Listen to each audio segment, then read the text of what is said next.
अगर आप भी उन लोगों में से हैं जो ये मानते हैं कि बिहार में कोरोना संक्रमण के मामले तभी से बढ़े हैं, तभी से तेज गति से बढ़े हैं जब से प्रवासी राज्य में आए हैं, तो ये वीडियो आप ही के लिए है, आखिर तक इसको देखते जाइएगा। नमस्कार, मैं हूं विकास कुमार, आप देख रहे हैं एशियाविल हिंदी।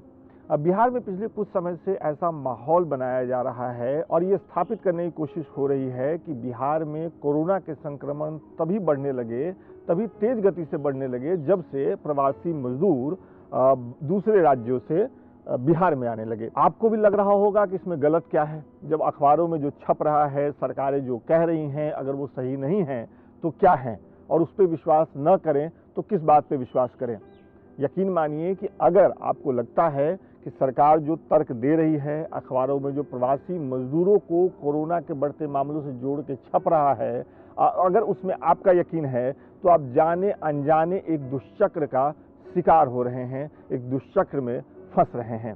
ऐसा इसलिए हो रहा है ताकि बिहार की जो डबल इंजन सरकार है, पिछले 15 साल से जो राज्य सरकार सत्ता में है, वो मुश्किल सवालों के जवाब देने से बच जाए, उसकी तरफ जनता की नाराजगी का रुख न हो और उन लोगों पे सारा ठीकरा फोड़ दिया जाए जो पिछले कुछ दिनों से प्रवासी मजदूरों को इज्जत के साथ राज्य में लाने की पैरोकारी कर रहे हैं। अच्छा, जरा एक बात सोचिए, देश में सबसे पहला मामला कोरोना का कहाँ आया था, किस राज्य में आया था? याद आया? नहीं आया। चलिए मैं बताता हूँ आपको। सबसे पहला मामला आया केरल में, और आज जब 14 सबसे ज्यादा प्रभावित राज्यों की सूची आप देखते हैं, कोरोना से सबसे ज्यादा प्रभावित राज्यों की सूची, तो उसमें केरल आपको कहीं नहीं दिखता है, बिहार भले 14वें नंबर पे दिखता है।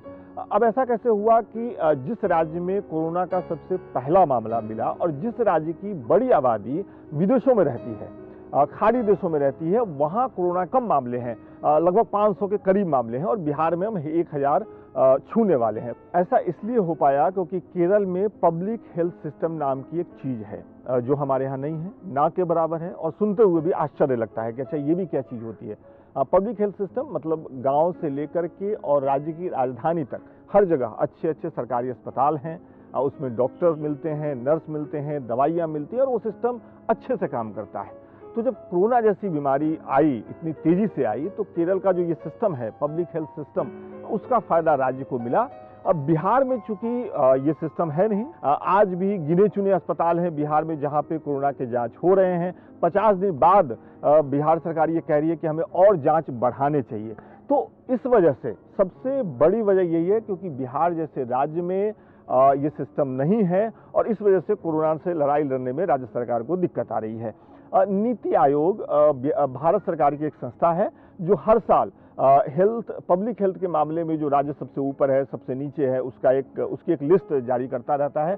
पिछला लिस्ट जो आया उसमें केरल सबसे ऊपर था और बिहार जैसे राज्य जो है सबसे नीचे है। चलिए अब ये बता दीजिए कि सबसे निचले पायदान पर रहने का जो ये तमगा बिहार सरकार को मिला है या बिहार की जनता को मिला है, उसके लिए जिम्मेदार कौन है? उसके लिए जो अभी सत्ता में है वो जिम्मेदार हैं या पिछली सरकारें जिम्मेदार हैं? और अगर मान लिया जाए कि पिछली सारी सरकारों ने बहुत खराब काम किया, सबने चौपट काम किया और बिल्कुल नाकारा थे, तो अभी जो सरकार में है उन्होंने क्या काम किया?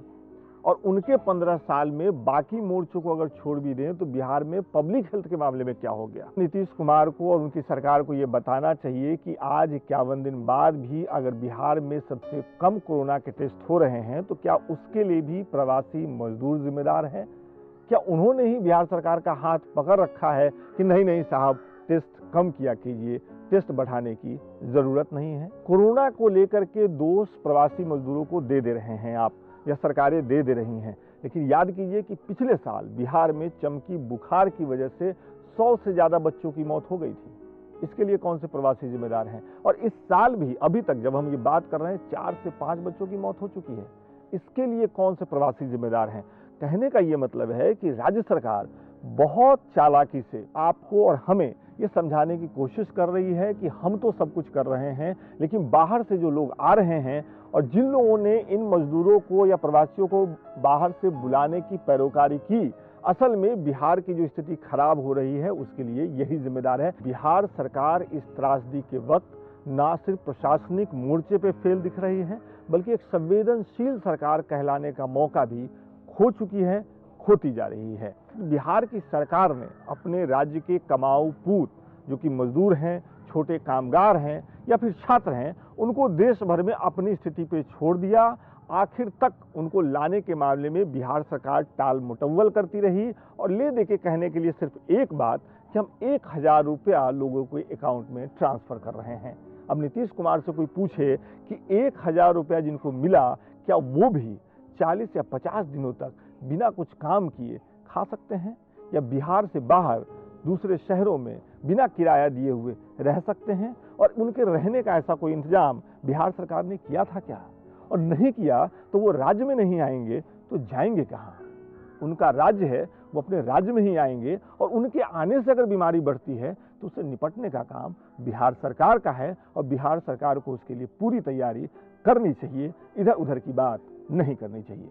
बिहार में प्रखंड स्तर पे और पंचायत स्तर पे क्वारंटाइन सेंटर बनाए गए हैं उन लोगों के लिए जो बाहर से आ रहे हैं। इनकी हालत अखबारों में जब आप देखते हैं और लोगों से जब सुनते हैं तो आपको अंदाजा हो जाता है कि क्यों हर दूसरे या तीसरे क्वारंटाइन सेंटर से वहां रखे गए लोग भाग जाते हैं और उनको वहां रखने के लिए पुलिस की ज़रूरत पड़ती है।